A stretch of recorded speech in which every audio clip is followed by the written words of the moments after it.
Click below to watch the original Sins video or to buy Monsters University.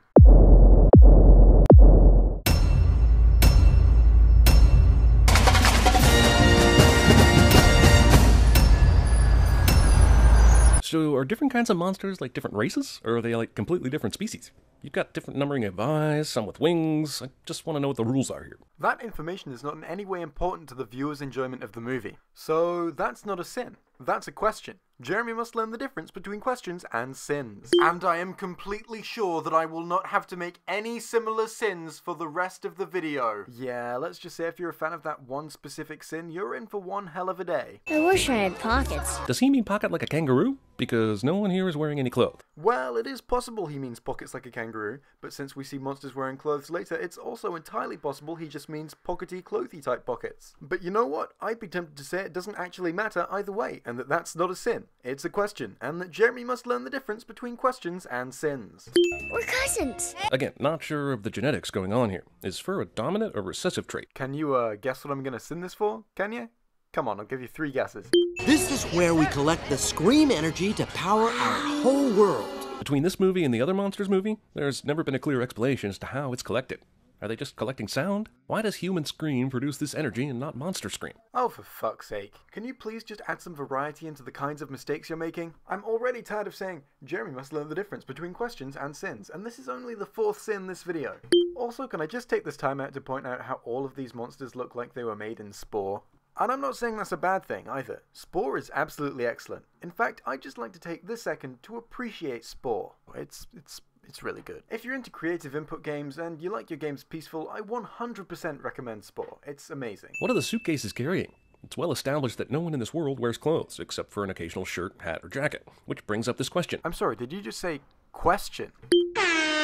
Which brings up this question. Is everyone just walking around completely naked? Yes, and I can tell that by using my human eyes. Is everyone just walking around completely naked? And if so, do they not have genitals? If they did, this would be a very different movie. I mean, you're not wrong, but what's your point exactly? Who's that monster throwing that giant frisbee to? Was it the one other 50-foot monster in the school? Yes, I would imagine so, since that's the only real answer that makes any sense to your question. Also, how many items are scaled up for the giant monsters? So, would you guys say that that was a sin or a question? Here's the thing, it's fine to use rhetorical questions to draw attention to sins. Saying things like, why is this movie so bad, would be an example of this. It's also fine to ask questions to address information that's actually missing from the movie. Things like, how was Batman able to travel halfway across the world with a broken back and no transport back to Gotham? This question, however, is neither of those things. There could very easily be a bigger building for bigger monsters down the road somewhere, but we don't care about that because it's not relevant to the movie's plot. It looks like they're just making normal doors. How do they know what the doors are supposed to look like to match up with the closet door in the human world? Is it the door that's special, or the apparatus that holds the door? There's a lot missing here. God damn it, Jeremy, stop doing the thing. There's only so many ways I can rephrase this one sin. Dean Hartscrabble is one of the few monsters that gets to wear clothes. And this is a sin because? Sullivan. Like Bill Sullivan? The Scarer? Yeah, he's my dad. Sullivan is a very common name. This was a roll of the dice. This is like a student waltzing in named Jones, and the professor says, like Tommy Lee Jones, the actor? And that being right. Yeah, I've got to give you that one. That was a good point, well made. Don't let go! This monster, explicitly called a pig, isn't much bigger than Mike, and appears to not be anthropomorphic. So they could theoretically, like, eat it? What are the rules? Sin, question, must learn difference. Also, you seem to be suggesting that whether or not it's okay for monsters to eat the pig depends on how similar the pig is to other monsters and how anthropomorphic the pig is. I, however, would argue that these factors are completely unimportant, and that whether or not other monsters eat the pig monsters depends on the culture of the monsters. I mean, there are cultures on Earth that think it's okay to eat humans, and there are cultures on Earth that think it's not okay to eat any animal products. Sully and Mike's first encounter and subsequent rivalry occur because somehow a pig Sully stole from FearTech managed to climb into Mike's dorm room, which is at an impossible height for pigs or Sully. Is this pig also half spider? Or can pigs just run up walls in this universe? Those previous 2 sins, which were back-to-back, sort of contradict each other. Once you've established that the pig can run up walls, you shouldn't be able to keep a sin on it for it being able to get to an impossibly high place. Also, I really feel like making a Simpsons movie reference here. So here's one of those. Spider Pig, does whatever a Spider Pig does. Can he swing from a web? No, he can't. He's a pig. Is this pig also half spider? Or can pigs just run up walls in this universe? So, was that a sin? Did it seem like a sin, or could it have been a question? You know, a question? Could that have been a question rather than a sin? I really think it might have been. Jeremy must learn the difference between questions and sins. Slow down, Squirt! I really don't think that this guy can call Mike Squirt. They are the same size. Yeah, but Four Legs here has beefier arms and more legs, and actually, no, you know what? He is just straight up bigger. The sin you made there was simply not true. Is this their version of beer pong? Get the gooeyest guy wasted so that we can play tic-tac-toe on his chest with our ping pong balls? That seems a lot more complicated and difficult than the way we do it. You know what? Maybe you're right. Maybe they did meticulously plan this out, get the gooey guy wasted on purpose so that they could play beer pong tic-tac-toe on his chest. Maybe that's what happened. Or maybe, just maybe, the gooey guy passed out coincidentally, and then they went, hey, the gooey guy's passed out. Do you want to play tic-tac-toe on his chest? Only you, Jeremy, would assume that a group of university students meticulously plan everything they do.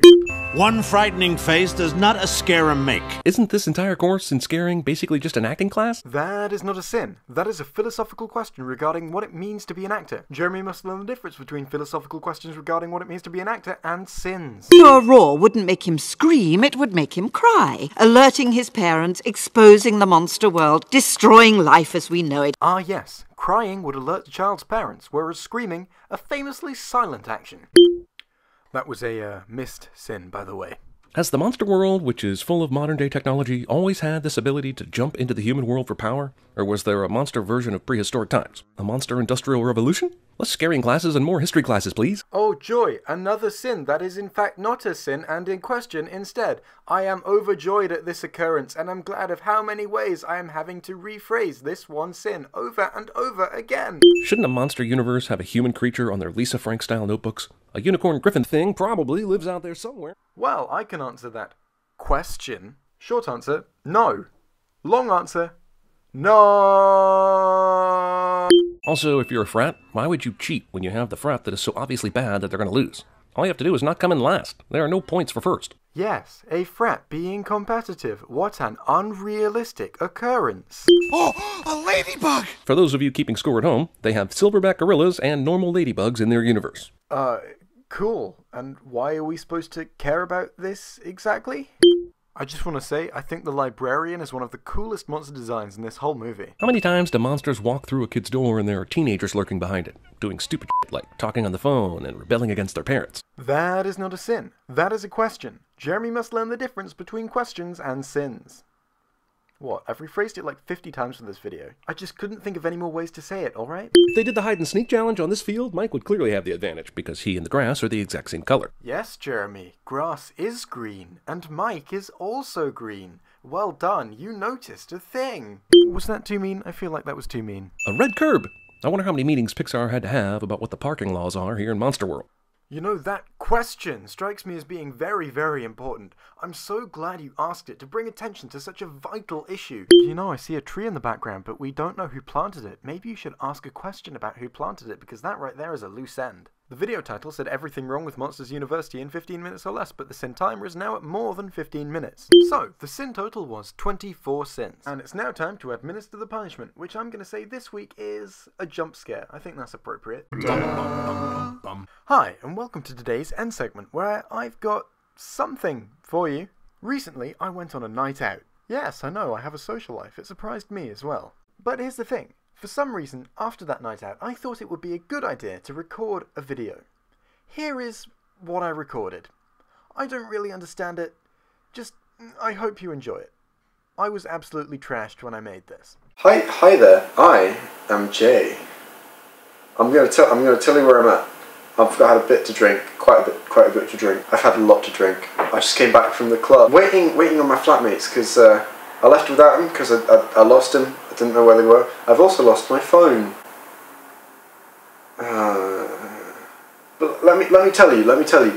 What happened on the way back from the club? Not much actually. It's not a very exciting story. I had a first. Someone tried to usher me into a strip club, which never happened to me before because I used to be younger. I'm now 18. But the thing is, I was walking past the strip. I was walking past the strip club and I was lost. I'd been walking away from the club for like 15 minutes, gone in completely the wrong direction to get back home. So I walked past this woman, this girl. This girl is like, hey there. At first I thought she was on the phone, and then I realised, oh, she's talking to me.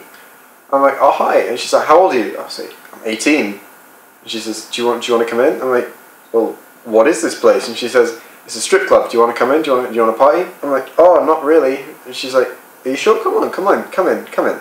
I'm like, can you tell me which way it is to Union Street? Because I live near a street called Union Street, and everyone knows Union Street in this city. This is Aberdeen.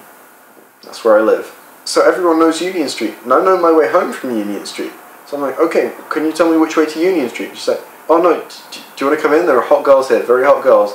You know, they take off their clothes, and you can come in and you can see them dance. And I'm like, yeah, that's cool, but can you tell me which way to Union Street? She's like, if you come in, I will dance for you. I'm like, cool, but I don't want to. Can you please tell me the way to Union Street? And she's like, oh, the girls are very sexy. I'm like, no. Can you tell me the way to Union Street, please? And she's like, please come in. The girls are very. I had to tell her I was gay to get her I told her I was gay. I'm not. That's the only way I could get her to give me the fucking directions of how to get home. That was the only way.